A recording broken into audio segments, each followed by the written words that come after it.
केंद्र की मोदी सरकार मार्च के पहले हफ्ते में नागरिकता संशोधन कानून यानी कि CAA के नियम लागू कर सकती है। सरकार मार्च के पहले हफ्ते या इसके बाद किसी भी दिन CAA के नियम लागू कर देगी। इसके लागू होने के साथ ही CAA कानून लागू हो जाएगा। सरकार के सूत्रों के अनुसार सरकार ने CAA को लागू करने के लिए पोर्टल भी तैयार कर लिया है। अधिकारियों का कहना है कि पूरी प्रक्रिया ऑनलाइन होगी। मीडिया रिपोर्ट्स की माने तो आवेदन करने वालों को वो साल बताना होगा जब उन्होंने दस्तावेजों के बिना भारत में प्रवेश किया था। सूत्रों के अनुसार आवेदन करने वालों से कोई दस्तावेज नहीं मांगा जाएगा। मिली जानकारी के लिए आपको बता दें कि CAA कानून 2019 पाकिस्तान, अफगानिस्तान, बांग्लादेश के उन अल्पसंख्यकों को भारतीय नागरिकता के लिए रास्ता खोलेगा जो लंबे समय से भारत में रह रहे हैं।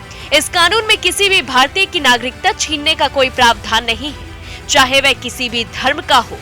बता दें कि बीते शनिवार को केंद्रीय गृह मंत्री अमित शाह ने कहा था, CAA को लागू करने के नियम 2024 लोकसभा चुनाव से पहले जारी कर दिए जाएंगे।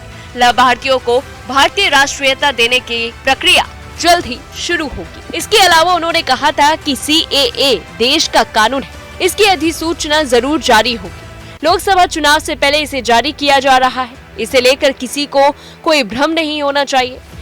भारत के पड़ोसी देशों के प्रताड़ित अल्पसंख्यकों को भारतीय नागरिकता देना कांग्रेस नेतृत्व का भी एक वादा था।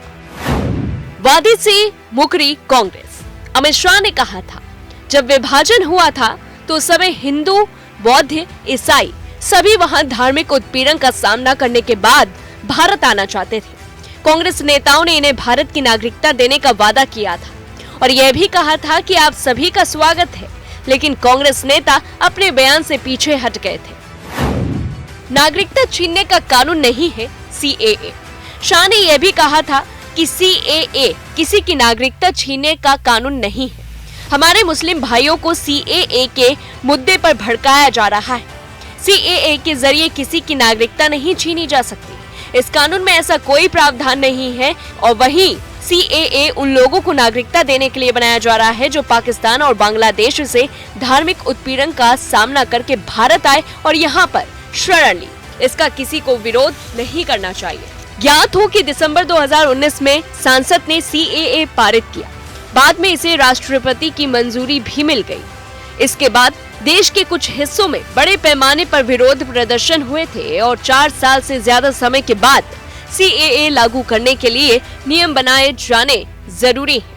केंद्र सरकार CAA के तहत पाकिस्तान, बांग्लादेश और अफगानिस्तान से प्रताड़ित उन गैर मुस्लिम प्रवासियों, हिंदू, सिख, जैन, बौद्ध, पारसी और ईसाई धर्म के लोगों को भारतीय नागरिकता देना चाहती है जो 31 दिसंबर 2014 तक भारत आए थे। एक सवाल हमेशा से यह भी उठता आया है कि आखिरकार इतने वर्षों से CAA का मामला जो है वो क्यों अटका रहा। CAA के लागू होने में देरी के कई फैक्टर रहे हैं। शुरुआती विरोध के कारण पूरे देश में CAA पर बहस तेज हो गई थी।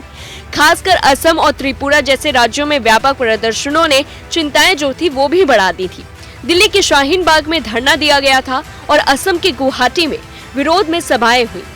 उसके बाद सुप्रीम कोर्ट में याचिकाएं दायर की गई और इसकी संवैधानिक वैधता पर सवाल उठाए गए। आलोचकों ने तर्क दिया कि ये कानून भेदभावपूर्ण है।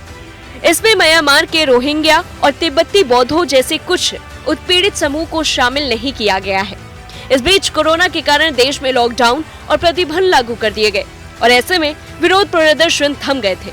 फिर CAA पर लंबी खामोशी बनी रही तो वहीं संसद में पारित होने के 4 साल बाद भी CAA लागू नहीं हो सका। इसके नियमों और प्रक्रिया को अंतिम रूप दिया जाना बाकी था। चलिए आपको ये भी बता दें कि आवेदन करने की प्रक्रिया क्या होगी। सरकार ने पूरी प्रक्रिया को ऑनलाइन बनाया है और इसके लिए ऑनलाइन पोर्टल भी तैयार किया गया। आवेदक अपने मोबाइल फोन से भी अप्लाई कर सकता है। आवेदकों को वह साल बताना होगा जब उन्होंने दस्तावेजों के बिना भारत में प्रवेश किया था।